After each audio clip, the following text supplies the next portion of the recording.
Aujourd'hui, le constat, c'est que dans les quartiers politiques de la ville, le taux de chômage est de 2,5 fois plus élevé que hors quartier politique de la ville.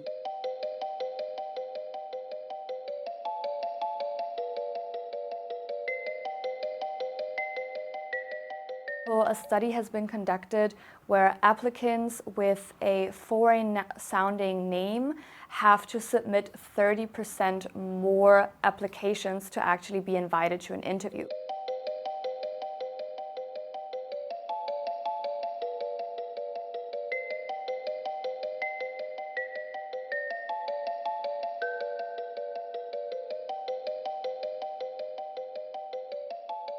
Si on parle des stratégies de diversité, ça englobe plusieurs dimensions, bien sûr. Ça peut être la nationalité, l'orientation sexuelle, le handicap, l'âge, etc. Donc il y a plusieurs dimensions de diversité. Mais c'est vrai que quand on parle de la diversité en Allemagne, souvent ça concerne surtout la nationalité, l'ethnie ou alors le sexe. Ça, c'est vraiment le focus. Et donc, si on parle de la compensation du manque de main-d'œuvre, là maintenant, le focus vraiment du gouvernement allemand est mis sur l'immigration. Parce qu'il faut au moins 400 000 personnes par an en plus pour compenser le manque de main-d'œuvre.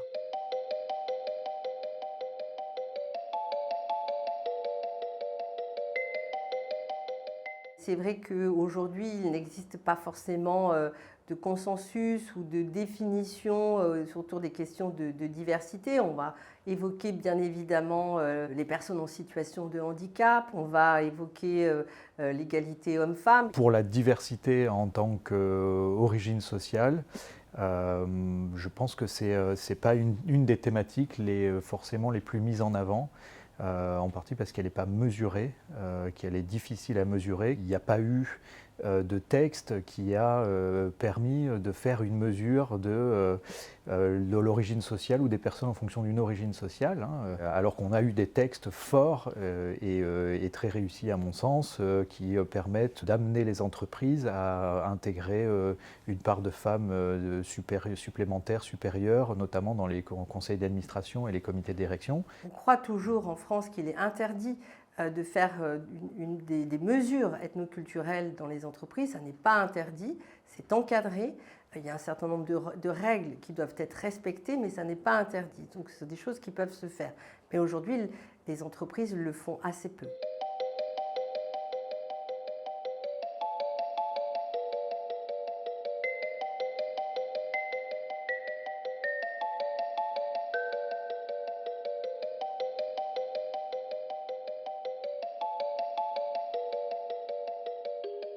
Il y a un travail qui est déjà de vérifier qu'il n'y a pas de discrimination dans les processus d'embauche et dans les processus de progression. À minima ou en creux, à défaut, les entreprises, toutes les grosses entreprises françaises ont mis en place des dispositifs de lutte contre les discriminations. Discrimination does not only happen within the job search, but can also happen within the workplace along the employee journey. Those biases also play a role later on in the employee journey, in promotion processes, in salary negotiation, selection for talent programs, for example. Apart from that, another form of discrimination, so-called microaggressions, also play a big role. Microaggressions are actions or remarks that discriminate against a minority group. Those can be intentional or unintentional. So, for example, an employee being asked, hey, where do you really come from? You don't look German. Being asked that over and over again doesn't transport a feeling of belonging to the person. It alienates the person and it makes them feel like they're an outsider, which creates a lot of emotional stress and psychological distress. Quand on travaille avec les entreprises, bien évidemment, il y a aussi des idées reçues de la direction des employés des PME. Et souvent, ce qu'on fait, c'est de aussi travailler sur les préjugés. Qu'est-ce qu'est un préjugé? Pourquoi ça existe? C'est quoi sa fonction? Pour pouvoir déconstruire un préjugé aussi, c'est d'abord important de comprendre pourquoi on a des préjugés. if you have a CV where it says, hey, I speak German and Swedish and I have a Swedish migrational background, and you have another CV where it says, hey, I speak German and Turkish and I have a Turkish background, those are being perceived differently. If you become aware of that through an unconscious bias training, next time you're going to screen a CV, you will be more aware and more alert if you're circling this person out because of their skills, or if you're circling this person out because you perceive the culture in a different way. Les stratégies de la diversité, c'est surtout prononcé dans les grandes entreprises parce qu'elles ont plus de moyens financiers, personnels. Et du coup, nous, ce qu'on fait, on essaye d'aider les PME surtout de s'ouvrir interculturellement, de réfléchir aux stratégies de diversité. Vielleicht kommst du von ganz weit her. Oder du lebst schon dein ganzes Leben hier. Du möchtest in Deutschland arbeiten? Oder sogar ein Unternehmen gründen?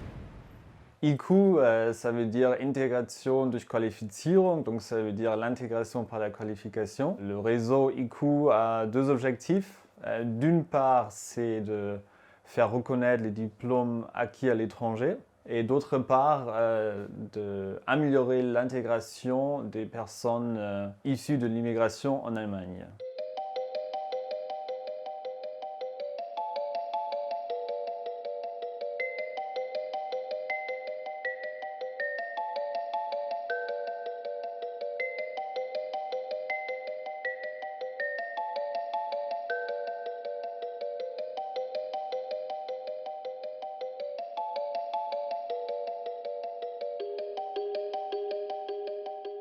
La Willkommenskultur, la culture d'accueil, quand un nouvel employé il arrive dans une entreprise, d'aider avec les informations d'une part, mais d'autre part aussi sur le relationnel. Parce que si elle ne va pas se sentir à l'aise en Allemagne, si elle n'a pas l'impression d'être accueillie en Allemagne, il y a des grandes chances que peut-être après 3 mois, elle va peut-être quitter le boulot, et dans ce cas-là, c'est bien sûr quelque chose à éviter pour l'organisation.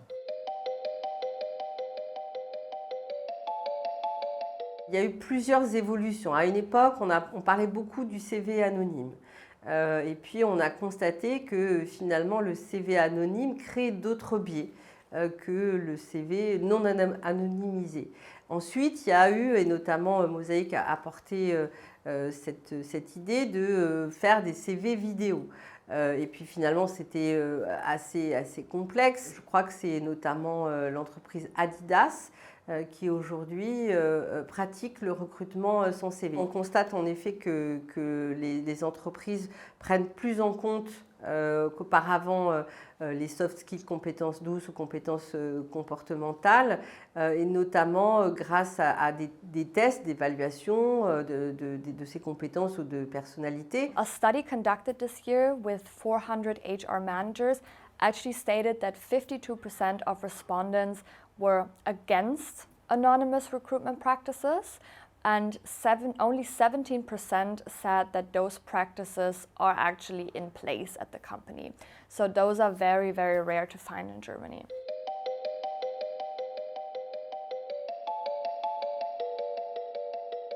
Employee resource groups, or in short ERGs, are groups that form within a company from people that share a certain demographic.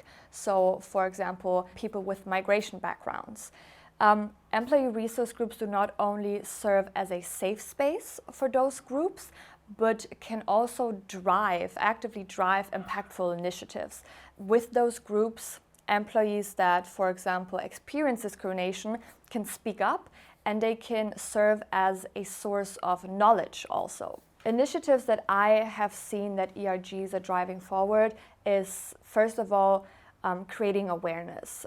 So going to the management board, leadership board, and telling them, hey, we need to conduct, for example, an analysis, we need to conduct an employee survey, because our members from our AG are speaking up, are telling us that they experience discrimination. Awareness also within events, trainings, workshops, where you kind of invite the rest of the employees, the rest of the company, to take some time to learn from a trainer or a workshop facilitator what it actually means to have a migrational background in Germany. What challenges do those people actually face within the workplace?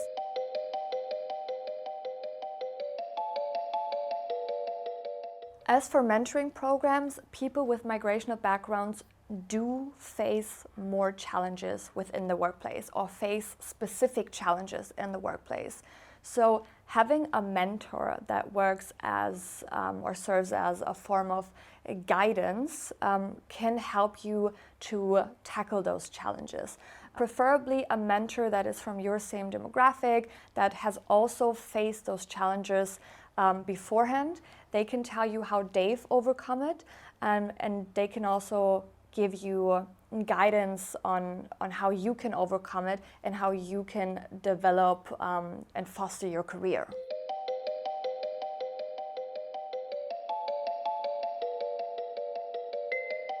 Pour faire changer les mentalités, on croit aussi beaucoup, comme je le disais, à la rencontre entre des candidats et les entreprises. Mais cette rencontre, pour qu'elle se passe bien, pour qu'elle fonctionne, il faut vraiment qu'il y ait eu cette préparation des candidats et qu'il y ait eu aussi finalement cette préparation des entreprises. C'est une préparation à la fois bien sûr sur leur CV, préparation des entretiens, leur redonner confiance. Et donc dans le cadre de différents programmes, on constitue des cohortes qui vont passer 2-3 jours dans les entreprises, avec les salariés des entreprises, qui ensuite, ces salariés vont mentorer ces jeunes. Et donc, on a constaté que lorsque des jeunes étaient accompagnés de la sorte, 80% de ces jeunes retrouvaient ou trouvaient un emploi durable au bout de 6 mois.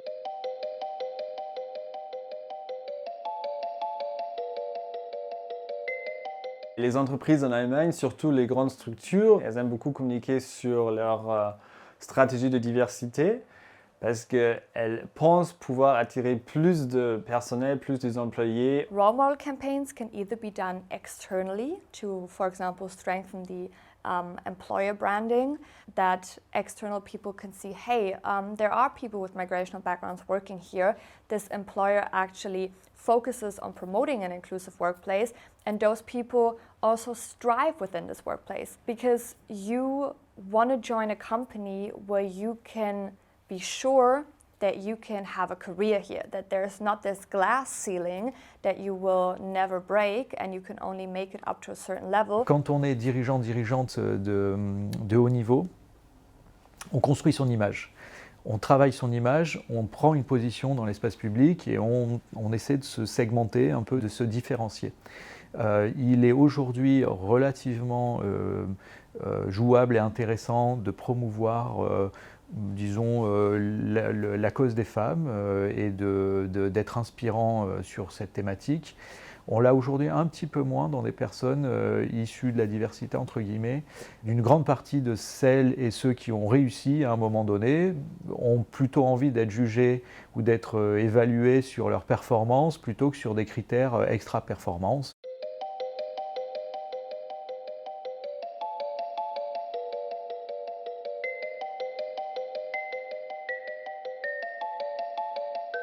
Il faut que collectivement, et c'est ce à quoi nous on travaille quotidiennement, il y ait un changement aussi dans les pratiques de recrutement au sein des entreprises, mais aussi au sein de la fonction publique, où aujourd'hui il est aussi difficile pour des candidats issus notamment des quartiers politiques de la ville d'accéder aux emplois publics.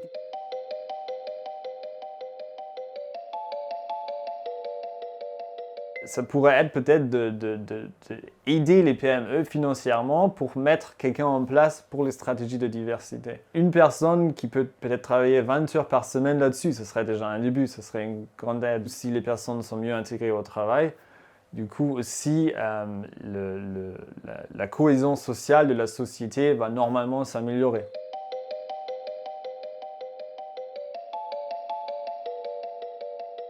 On doit recréer cette idée qu'il est possible de faire des choses ici, qu'on peut réussir, qu'on peut atteindre ses rêves, qu'on peut construire, et d'où qu'on vienne. Il y a des parcours incroyables, hein, mais je pense qu'on communique peut-être plus sur les les trains qui arrivent en retard, les accidents de parcours que sur les très belles réussites. Il y a des plafonds de verre pour beaucoup de gens, hein, et ça ne veut pas dire que parce qu'il y a des plafonds de verre, on ne peut pas essayer de les percer, de les contourner. C'est possible de le faire. Donc ça, je pense qu'en termes de communication, c'est un des leviers majeurs aujourd'hui.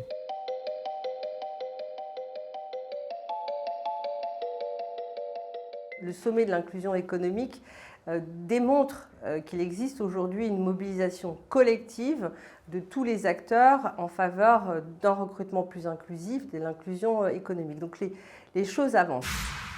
Le sommet de l'inclusion économique 2022, organisé au ministère des Finances par la Fondation Mosaïque sur le thème Agir avec impact, a réuni plus d'une centaine d'entreprises, institutions et associations prêtes à s'engager en faveur de la diversité et de l'inclusion économique. Et 10 000 décideurs se sont mobilisés à cette occasion. On a choisi ce terme de l'inclusion économique parce qu'en effet, l'insertion et l'emploi est une partie de la solution pour favoriser l'égalité des chances, je dirais en France comme ailleurs. L'intégration par le travail, c'est aussi une clé de succès pour la société allemande parce que souvent, quand une personne elle est intégrée au travail, elle va se sentir plus partie prenante de la société allemande. Elle va normalement encore plus apprendre la langue, elle va encore plus connaître le fonctionnement en Allemagne du travail, des personnes, des mentalités. Et du coup, quelqu'un qui est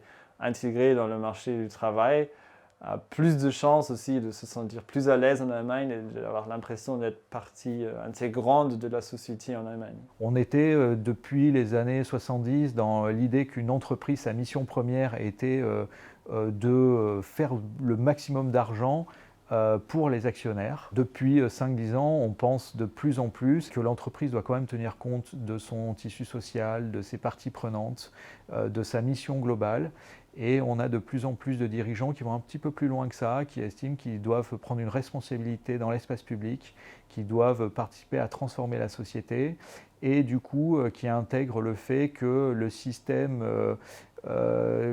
capitaliste tel qu'il est aujourd'hui peut exclure une partie de la population. Ça, c'est une préoccupation qui est de plus en plus partagée dans les milieux patronaux et qui fait que les entreprises, de plus en plus, se donnent pour un de leurs leviers de mission de travailler l'inclusivité en interne et puis aussi dans les espaces où elles peuvent travailler.